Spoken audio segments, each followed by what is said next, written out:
आज 19 दिसंबर 2025। सुप्रभात सभी लोगों को।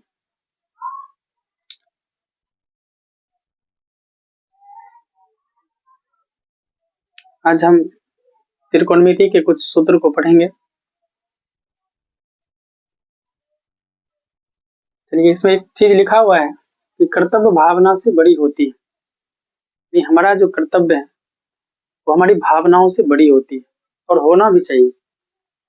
ये बात सरदार वल्लभ भाई पटेल ने बताई है, प्रमाणित की है कि जब उन्होंने एक मुकदमा में किसी के केस को लेकर के बहस कर रहे थे, तो उस समय उसको एक चिट्ठी आई और उस चिट्ठी में ये लिखा था कि उसकी पत्नी का देहांत हो चुका है।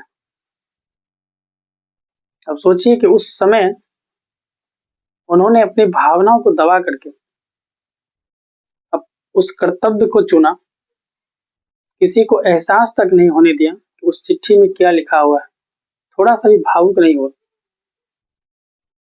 उन्होंने अपने कर्तव्य को चुना।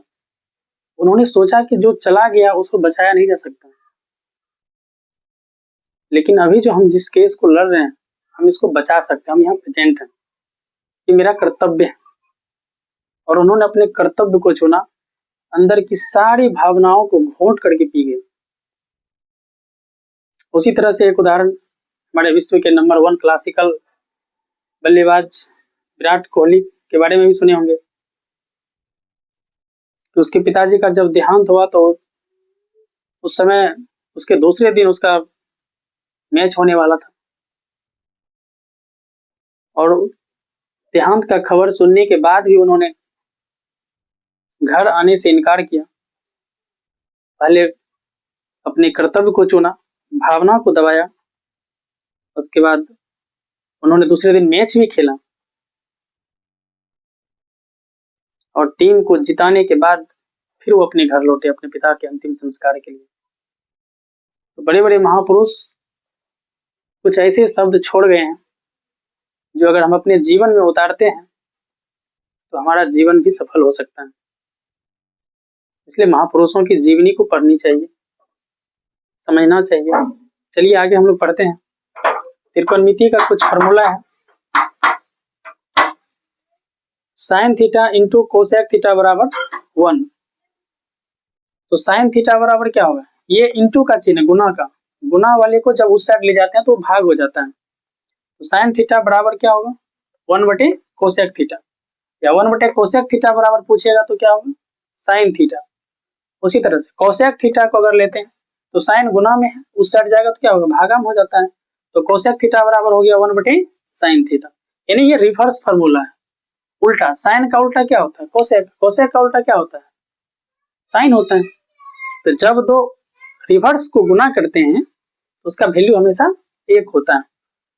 तो 1/, कोसेक बराबर क्या होगा? साइन थीटा होगा। 1/, साइन थीटा बराबर क्या होगा? कोसेक थीटा होगा। Sine theta into cosec theta बराबर क्या होगा? 1 होगा। यानी एक मूल सूत्र अगर याद है तो बाकी ये दोनों याद रखने की आवश्यकता नहीं है। cos theta into sec theta बराबर 1। यहाँ से cos थीटा बराबर क्या होगा? ये गुना में है, उस साइड जाएगा तो भाग में हो गया, 1/, सेक थीटा हो गया। सेक थीटा इक्वल टू क्या होगा? 1/, cos थीटा हो गया। इसको रिवर्स करके भी याद रखेंगे, फॉर्मूला को सीधा नहीं याद रखना है, उसको रिवर्स करके भी याद रखेंगे, क्योंकि गणित में कोई चीज उल्टा करके भी पूछ सकते हैं। इसलिए जो भी फॉर्मूला है दोनों तरफ से याद रखना है। cos बराबर क्या होगा? 1/, सेक भी होगा, और सेक बराबर क्या होगा? 1/, cos भी होगा। 1/, cos बराबर सेक थीटा, 1/, सेक थीटा बराबर cos थीटा। उसी तरह से tan theta into coat theta बराबर 1 होता है। तो tan थीटा बराबर क्या होगा? 1/, कोट थीटा। कोट थीटा बराबर क्या होगा? 1/, tan थीटा। 1/, कोट थीटा बराबर पूछे तो tan थीटा, 1/, tan थीटा बराबर कोट थीटा। आगे है साइन थीटा बटे कोस थीटा बराबर tan थीटा होता है। कोस थीटा बटे साइन थीटा बराबर कोट थीटा होता है। Sign square theta plus cos square theta बराबर 1। ये मूल सूत्र है, इसको याद रखेंगे। इससे 4 फार्मूला बनेगा। साइन स्क्वायर थीटा बराबर क्या होगा? 1 माइनस कोस स्क्वायर। कोस प्लस में उधर जाएगा तो क्या होगा? माइनस में हो जाएगा। cos स्क्वायर थीटा बराबर 1 माइनस साइन स्क्वायर थीटा। अगर साइन थीटा बराबर निकालेंगे तो स्क्वायर को उधर भेजेंगे तो रूट हो जाता है, root under 1 minus cos square theta. Cos theta बराबर root under 1 minus sine square theta. अगर ऑब्जेक्टिव में पूछ दिया root under 1 minus sine square theta बराबर क्या होगा, तो कोस थीटा होगा। Root under 1 minus cos square theta बराबर क्या होगा, तो साइन थीटा होगा। उस तरह से याद करेंगे।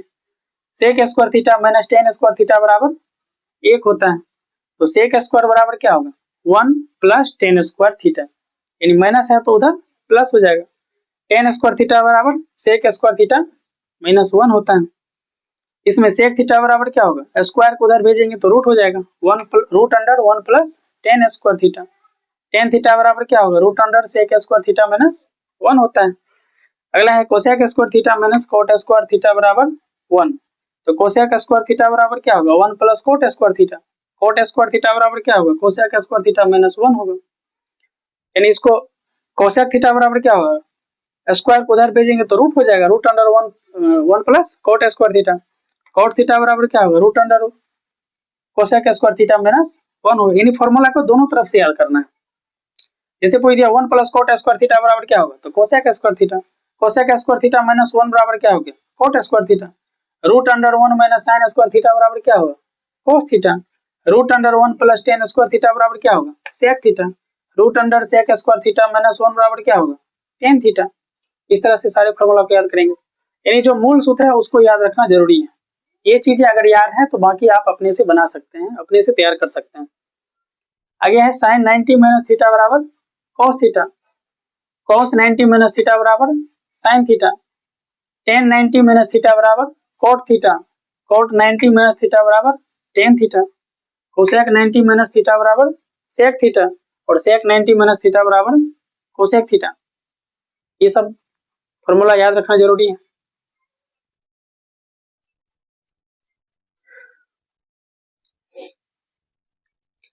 आगे है कि जब लक्ष्य सामने हो तो शरीर की सारी इंद्रियों को लक्ष्य की ओर लगा दीजिए। जब आपका एग्जाम नजदीक है, समझिए आपका लक्ष्य सामने है, उस समय आप सारे बाहरी चीज को भूल करके आप अपनी सारी अंदर की इंद्रियों को अपने लक्ष्य की ओर लगा दीजिए, सफलता निश्चित मिलेगी। जब एग्जाम नजदीक है, आप तैयारी में लगे हुए हैं, आप अभ्यास कीजिए, प्रयास कीजिए, जो चीज आपको छूटा हुआ है आप उसको पूरा कीजिए। बार बार अभ्यास करने से ही कोई चीज आसान हो जाती है। किसी भी चीज से घबराना नहीं है, डरना नहीं है, आप प्रयास करते रहिए, जीत निश्चित होगी। थैंक यू दोस्तों। आप लोग तैयारी कीजिए, मेहनत कीजिए, और जब एग्जाम नजदीक हो तो प्रैक्टिस पे ज्यादा ध्यान देना चाहिए। प्रयास आप जितना ज्यादा करते हैं, आपके अंदर का कंसेप्ट उतना ज्यादा क्लियर होता है। इसलिए जब भी कोई एग्जाम नजदीक हो तो उस एग्जाम का प्रिपेयर उसके क्वेश्चन बैंक से करना अति आवश्यक है। उससे ये अनुभव होता है कि हम किस तरह के प्रश्न को हल करेंगे, कैसा प्रश्न पूछा जाता है, किस लेवल का प्रश्न पूछा जाता है। इसलिए जब भी एग्जाम का तैयारी करते हैं, किसी भी एग्जाम का आप तैयारी कर रहे हैं, आप उसके क्वेश्चन बैंक को देखिए, उसको समझिए, उस लेवल का तैयारी कीजिए, आप निश्चित सफल होंगे। अपनी सारी इंद्रियों को अपनी सफलता की ओर लगा दीजिए, जीत निश्चित होगी। Thank you.